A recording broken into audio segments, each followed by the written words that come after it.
So Trump has taken the office and he has signed a lot of executive orders today, but he did not sign the executive order for 25% tariff on Canada and Mexico yet, right? It is delayed until February 1st, but he is still pushing his narrative in terms of applying this tariff on Canada and Mexico. I think this is a negotiation tactic. He's trying to push Canadian authorities to get in line and agree to his terms. But I think he is, that's my base case. That's my base case, that he is using it as a tactic to negotiate and have an upper hand in the negotiation.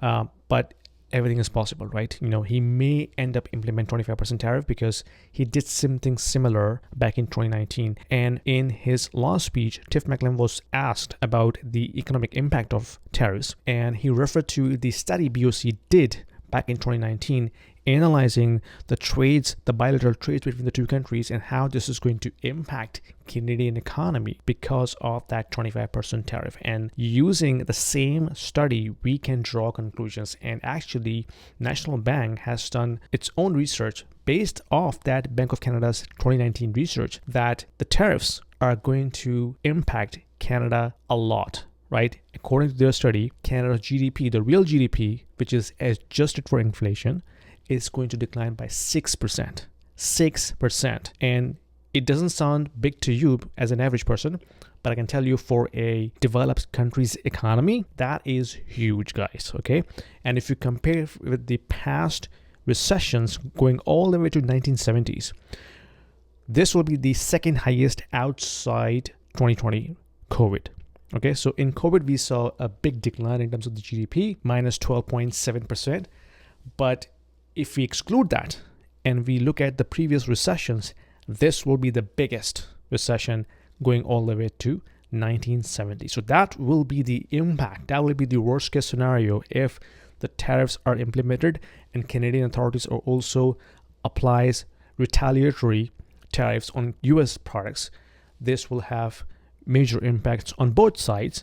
US may be able to recover it because US itself is a huge economy, and their reliance on other partners is comparatively less than what Canada rely on its trade partners. So that will be the impact.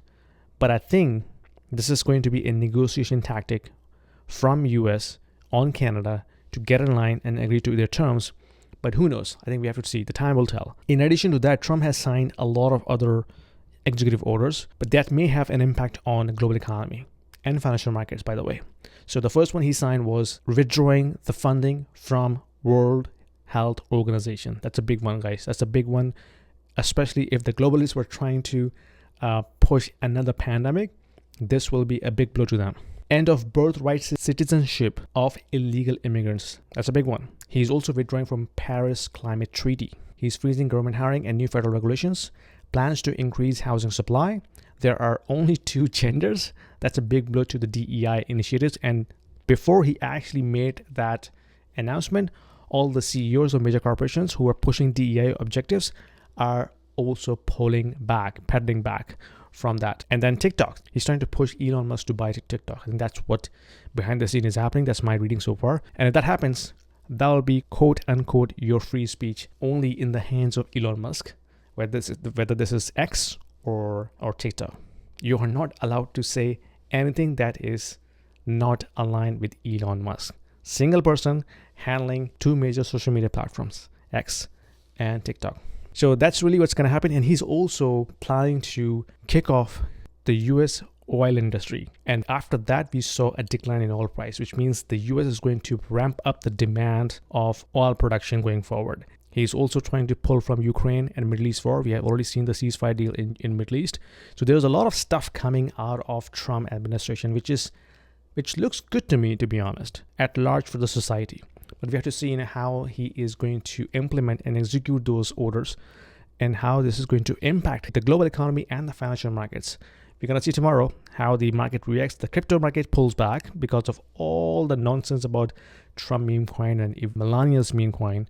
I think things are getting back to normal, but we'll see tomorrow how the markets will react. Anyway, put your comments down below. Let me know what you think about that. And if you like this video, give me a thumbs up, subscribe, and I'll see you in my next video. Take care. Are you feeling lost in the complexity of global economy and trying to understand how this is going to impact your investment portfolio? You are not alone, my friend. I have been through and I have learned the hard way, and I'm trying to converge all of my experience and learnings into a course that I just designed specifically for you.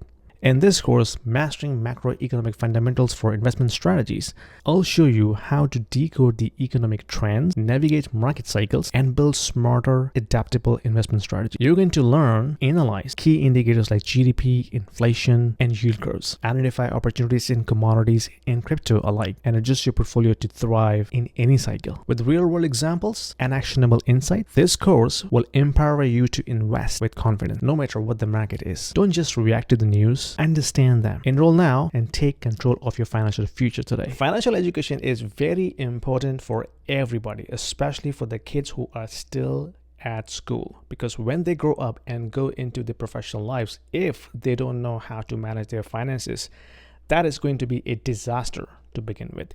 I have just published an ebook for the kids aging between 10 and 16 years to understand how they can manage their finances. So when they grow up, they know exactly how to manage their personal finances, because I have broken it down at a very, very basic level. What is money? How can we save? How can we invest? What is debt? How can we use debt? What is credit card? And how we can set ourselves for the financial future when we go into our professional life. So if you are a parent looking for a very simple to use ebook for your kids, click the link below to order the copy for your kids, and let me know what you think about that. Let's get back to the video.